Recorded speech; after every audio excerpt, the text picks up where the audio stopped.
Imagine this. You're on a United States Navy warship patrolling the Caribbean. The sea is calm, the skies are clear. Suddenly, two fighter jets scream past overhead, close enough to lock weapons.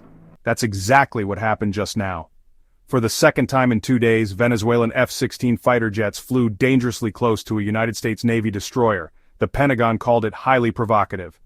And President Trump has warned, next time, they could be shot down. What's really happening here? Is this about drugs, politics, or something bigger? Let's break it down step by step. The United States ship involved was the USS Jason Dunham, a guided missile destroyer equipped with the powerful Aegis combat system. Venezuelan jets reportedly flew within weapons range, meaning they could have fired missiles if they wanted to. No shots were exchanged, but the message was clear. Venezuela is flexing its military muscle. And this wasn't an isolated event. Just 1 day earlier, another Venezuelan flyover happened against the same ship. Back-to-back incidents like this are rare and dangerous. For the United States, this is not just an air show, it's a deliberate show of force. To understand why Venezuela is doing this, we need to rewind a little. Only days before, the United States military carried out a deadly strike on a Venezuelan-linked speedboat, killing 11 people allegedly tied to the trendy Aragua cartel. Washington claimed the boat was carrying narcotics and weapons. Caracas, on the other hand, saw it as an attack on its sovereignty.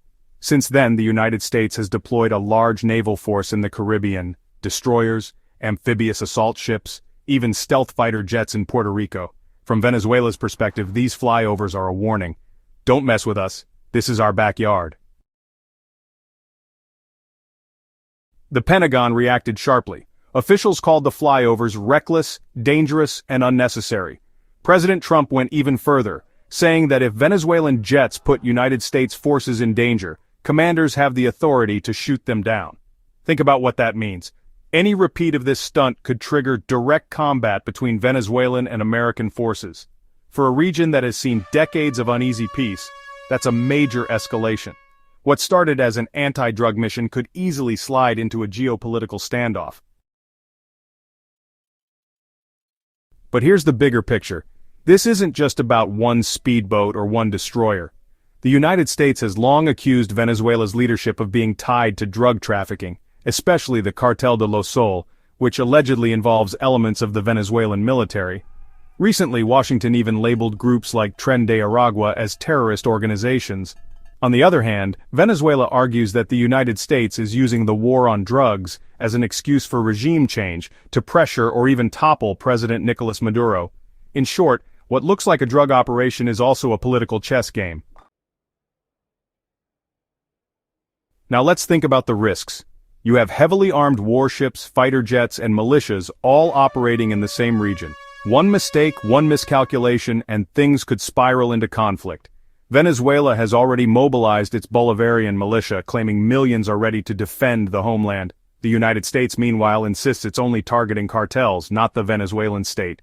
But the line is getting blurred. Every flyover, every naval deployment pushes both sides closer to a direct clash, and the Caribbean, usually seen as a tourist paradise, could become the front line of a dangerous power struggle. So why should the world care? Because this is more than a United States-Venezuela issue. If the conflict escalates, it could disrupt global shipping lanes, destabilize Latin America, and even pull in other countries. Russia and China have historically supported Venezuela. Any hint of their involvement could widen the crisis. At the same time, the United States doesn't want another drawn-out military engagement abroad. That's why this standoff is so fragile. Both sides have strong reasons to avoid war, but both are also unwilling to back down. To sum it all up, Venezuelan F-16 jets buzzing dangerously close to a United States destroyer may look like a small event, but it's actually part of a much bigger story, about drugs, politics, and power in the Caribbean. For now, both sides are testing each other's limits. The real question is, what happens the third time this incident repeats? Will it stay as posturing, or will it turn into a shooting war? Only time will tell. But one thing is certain. The waters of the Caribbean are no longer calm.